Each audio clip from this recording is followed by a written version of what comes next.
Hi, my name's Bonnie. I have a lot of curious questions about fertility and women's health. I'm joined today by Dr. Angela Fingler. Dr. Fingler is a doctor of traditional Chinese medicine who specializes in fertility and women's health.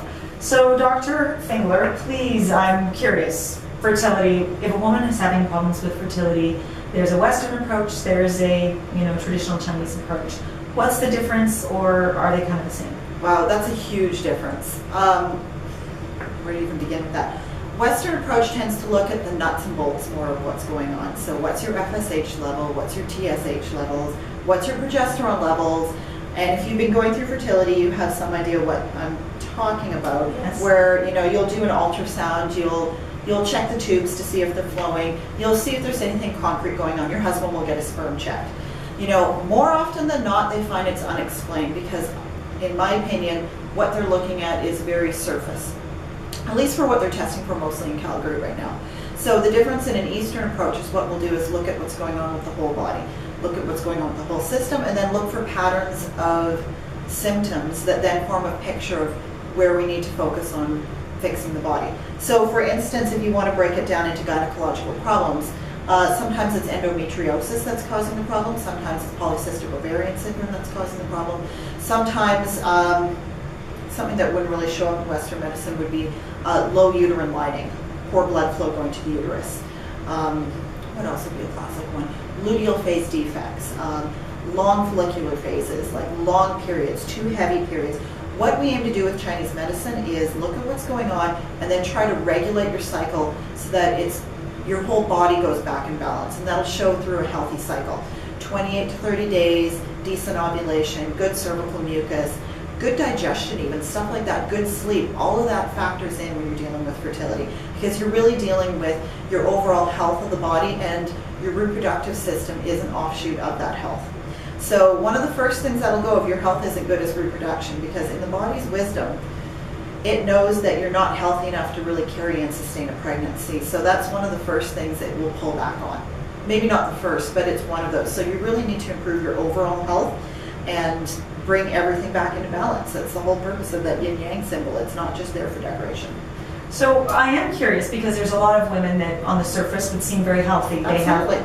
have relatively good diets, they exercise, they're in fit shape, they have energy. So in those kind of cases where it doesn't seem obvious that they might not be in balance. And that's most of my clients, frankly. Most of my clients.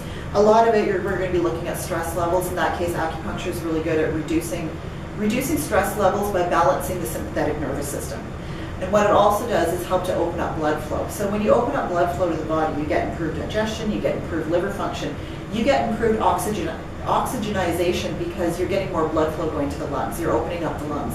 Like, it's a multi-system approach that we're dealing with. It's not just one. I teach them techniques on how to get more blood flow going to your uterus and your ovaries. That alone. You can target that? Yeah. So that alone, and there's been studies that show acupuncture can decrease blood vessel impediments. Impediments? Okay, that sounds... Yeah, I'm saying that word wrong. But you get what I mean. It can actually increase the amount of blood flow going to your uterus. So more oxygen, more nutrients, better quality eggs for one, and also better quality lining. Because you really want a good lining to be able to implant properly too. There's a whole bunch of things that need to happen for a successful pregnancy to occur. So by the point that somebody might come to you, they're probably already looking at IVF. So potentially, yeah. I tend to get all over the board. So I will get people that are on the IVF route. In that case, we want to do work with them around increasing blood flow, balancing hormones, balancing them out as they go through the process in dealing with the hormones that they're going to be using during the IVF process. I get people that haven't even walked in a fertility clinic, Doria, and they're looking at doing something more natural. I get people that are, every situation. I have people that are going through surrogate situations. I have people that are going through horse sperm situations with their husbands. I have people that are just starting IUI. I have people that, like, all spectrums we see here.